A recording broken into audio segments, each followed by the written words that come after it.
ఇవన్నీ అనాథ శవాలు, కొన్ని ఆత్మహత్య చేసుకున్న మనుషుల శవాలు. సో, వాళ్ళని పూడ్చిపెడితే ఇతను ఆహ్, ఈ అబద్ధాలు చెప్తున్నాడు. యాక్చువల్‌గా ఇతని మీద కేసులు పెట్టాలి అనేది అతను మాట్లాడుతున్నాడు. అతనెలా చెప్తాడు అనాథ శవాలా ఇవని? ముందు ఇతను చెప్పింది కరెక్టా కాదా నిర్ధారించుకోవాలి గదా! అది చేయకుండా ఎందుకు చెప్తున్నారంటే, దీని ధర్మస్థల మేనేజ్మెంట్ బోర్డు ధర్మకర్త ఉన్నాడు. ఆయన పేరు వీరేంద్ర హెగ్డే. హ్మ్. ఈయన ఎవరంటే చాలా పవర్‌ఫుల్ వ్యక్తి. బీజేపీ తరపున రాజ్యసభ సభ్యుడు. ఈ హెగ్డే బృందం అక్కడ ఎప్పటినుంచో తరతరాలుగా వాళ్ళ ఫ్యామిలీ అధీనంలోనే ఉంది. వాళ్ళు చాలా పవర్‌ఫుల్ వ్యక్తులు. కేంద్రం స్థాయిలో వాళ్ళకి పట్టుంది. అందువల్ల పోలీసులేందంటే టైంని నెట్టుకుంటూ వస్తే ఈ లోపల శవాల్ని తీసేస్తారు గదా! హంతకులు. సో, క్లీన్ అయిపోతే తర్వాత చూద్దాం అన్న యాంగిల్‌లో కావాలనే పోలీసులు చేస్తున్నారు. ఇప్పుడేందంటే వీళ్ళు లోకల్స్ కాదు. ఈ వందల అమ్మాయిలు ఎవరు? బయట నుంచి వచ్చినోళ్ళు. సో, వాళ్ళ పేరెంట్స్ వచ్చి ఇక్కడ ప్రెజర్ చేసే పరిస్థితి లేదు. ఎప్పుడో 20 ఏళ్లకు ముందు జరిగిన మిస్సింగ్ అమ్మాయిలో ఇప్పుడొచ్చి వాళ్ళ పేరెంట్స్ గొడవ చేసే అవకాశం లేదు. ముఖ్యంగా కేరళ వాళ్ళు ఎక్కువ ఉన్నారని చెప్తున్నారు. అందుకని కేరళలో ఒక ఎంపీ మాత్రం అమిత్ షాకి లెటర్ రాశారు. సార్ దీని మీద మీరు ఎంక్వైరీ చేయండి, కేంద్రం జరిపించండి. మరోవైపు సుప్రీంకోర్టుకు కూడా ఇక్కడ ఇతని తరపున అడ్వకేట్స్ ఈ నెల 18వ తేదీ సుప్రీంకోర్టుకు కూడా లెటర్ రాశారు. దీని మీద వీళ్ళు పోలీసులు కదలట్లేదని. మెల్లమెల్లగా ఏమైందంటే న్యూస్ ఛానల్ కవర్ చేయడం మొదలుపెట్టాయి. First English news channel News Minute ఇలాంటి న్యూస్ ఛానళ్ళు కవర్ చేయడం మొదలుపెట్టాయి. అయితే ఈ వీరేంద్ర హెగ్డే ఎంత పవర్ఫుల్ అంటే సుప్రీంకోర్టు ద్వారా ఒక ఆర్డర్ తెచ్చి ఈ యూట్యూబ్ ఛానల్లో ఉన్న వీడియోలందరినీ డిలీట్ చేపించేశారు. న్యూస్ మినిట్ వాళ్ళు ఒక డీటెయిల్ డాక్యుమెంటరీ కూడా చేశారు దీని మీద. గతంలో ఎన్నెన్ని మిస్సింగ్ అని. NCRB national crime records bureau ప్రకారం సంవత్సరానికి కర్ణాటకలో 1200 మంది అమ్మాయిలు మిస్ అవుతున్నారు. వాళ్ళు ఎప్పటికీ కనబడట్లేదు. ధర్మస్థల ఈ దక్షిణ కన్నడ అనేది నెంబర్ 1 కర్ణాటకలో మిస్సింగ్ విషయంలో. ధర్మస్థల ఈ ఏరియా చుట్టుపక్కల 100 మంది మిస్ అవుతున్నారని ఎన్సీఆర్బీ డేటానే ఉంది. వీళ్ళు చెప్పేది కాదు. మరి ఆ అమ్మాయిలు ఏమయ్యారు? ఒక 2 ఎగ్జాంపుల్స్ చెప్పుకుంటే 2003లో అనన్య పాండే అనే ఒక ఎంబీబీఎస్ ఫస్ట్ ఇయర్ అమ్మాయి మిస్ అయింది. వాళ్ళమ్మ సుజాత అనన్య భట్ వాళ్ళమ్మ సుజాత భట్ ఎప్పటి నుంచో పోరాడుతుంది. నిన్న కూడా ఆమె న్యూస్ మినిట్తో మాట్లాడింది. నేను ఆమె ఇంటర్వ్యూ కూడా చూశాను. కన్నడలో మాట్లాడింది ఆమె. సో నా కూతురు 2003లో మిస్ అయింది, ఇప్పటి వరకు లేదు. ఇప్పుడు కానీ తను ఏమన్నా ఆ ఎముకలు తవ్వితే నా డిఎన్ఏ ఇస్తాను, టెస్ట్ చేయండి, నాకు కనీసం ఆ ఎముక ఇస్తే నేను నా కార్యక్రమాలు చేసుకుంటాను అనేది ఆమె ముసలావిడ పాపం ఆమె డిమాండ్ చేస్తుంది.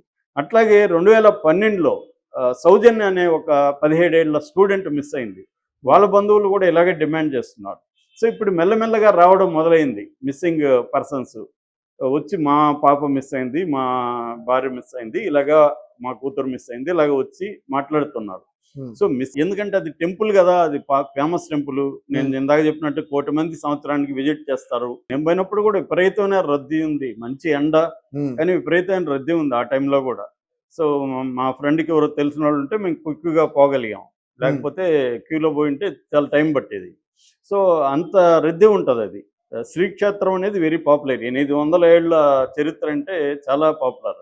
సో అందువల్ల ఇప్పుడు ఎవరో వచ్చుంటారు అమ్మాయిలు, 2 అమ్మాయిలు వస్తారు, లేదా సింగిల్ అమ్మాయి కూడా వచ్చిపోయవచ్చు పక్క రాష్ట్రం నుంచి. వాళ్ళు మిస్ అయిపోతారు. మిస్ అయిపోయినాక వీళ్ళు ఎక్కడ పోయి కంప్లైంట్ ఇస్తారు? వాళ్ళు కంప్లైంట్ కూడా తీసుకోకపోవచ్చు. పోలీస్ స్టేషనే 2016 ముందు పోలీస్ స్టేషన్ లేదు అక్కడ. 2016 తర్వాతే పోలీస్ స్టేషన్ పెట్టారు. అంటే అర్థమైందంటే అక్కడ టెంపుల్కి సంబంధించిన పవర్ఫుల్ వ్యక్తులే ఈ వచ్చే అమ్మాయిల మీద కన్నేసి వాళ్ళని తీసుకెళ్ళి రేపులు చేసి చంపేసి వీడికి అప్పగించారనేది ప్రధానంగా ఇప్పుడు ఆరోపణ. దీని మీద సాక్షాత్తు ముఖ్యమంత్రి ఎంత పనికిమాలిన స్టేట్మెంట్ ఇచ్చాడంటే, ఎందుకు 11 ఏళ్ళు ఆగారు కదా, 2 రోజులు ఆగలేరా మీరు, ఎందుకు ప్రెజర్ చేస్తున్నారు అని అంటున్నాడు. అది కూడా రైట్కి వచ్చినాయి. 11 ఏళ్ళు ఇతను ఆగినప్పుడు 17 రోజులు అనేది పెద్ద లేట్ కాదు కదా అని కామన్ సెన్స్ అనుకుంటారు. కానీ దీంట్లో ఒక ఫిట్టింగ్ ఉంది. 2 ఫిట్టింగ్లు ఉన్నాయి. ఒకటేమో శవాలను మాయం చేసేస్తారు, రెండోదేమో ఇతనికి ఇప్పుడు థ్రెట్ ఉంది, ఇతన్ని చంపే అవకాశం ఉంది. అందుకని ఇతన్ని ప్రొటెక్షన్ అడిగాడు. మామూలుగా విట్నెస్ ప్రొటెక్షన్ స్కీమ్ అని 2018 నుంచి ఇండియాలో ఒక స్కీమ్ పెట్టారు. అంటే ఎవరైనా ఇట్లాంటి విట్నెస్ కానీ చెప్పితే ధైర్యంగా చెప్పాలంటే విట్నెస్ని ప్రొటెక్ట్ చేయాలి, కాబట్టి సెక్యూరిటీ ఇవ్వాలని ఇతనికి సెక్యూరిటీ ఇచ్చారు. కానీ పోలీసులే కొంత అనుమానాస్పదంగా బిహేవ్ చేస్తున్నారు. అంటే ఇతని ఎఫ్ఐఆర్‌ని లీక్ చేశారు. 14వ తేదీ లీక్ అయిపోయింది. వాళ్ళే ఇచ్చారు. వాళ్ళు ఇస్తేనే కదా బయటకొస్తది. హ్మ్. వాళ్ళు లీక్ చేశారు.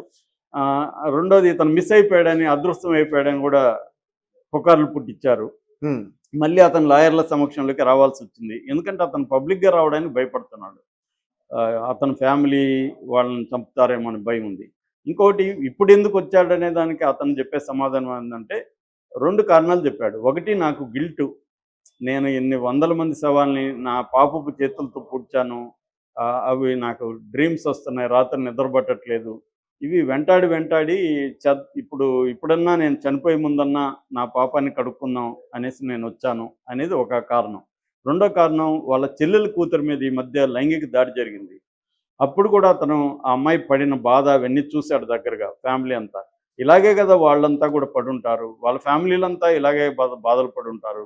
కనీసం వాళ్ళ శవాన్నన్నా వాళ్ళకి ఇచ్చుంటే వాళ్ళొక తృప్తితో అమ్మాయిని ఏడ్చి అమ్మాయిని శవాన్ని పూడ్చి కార్యక్రమాలు చేసుంటే అదొక హాయిగా ఉంటది.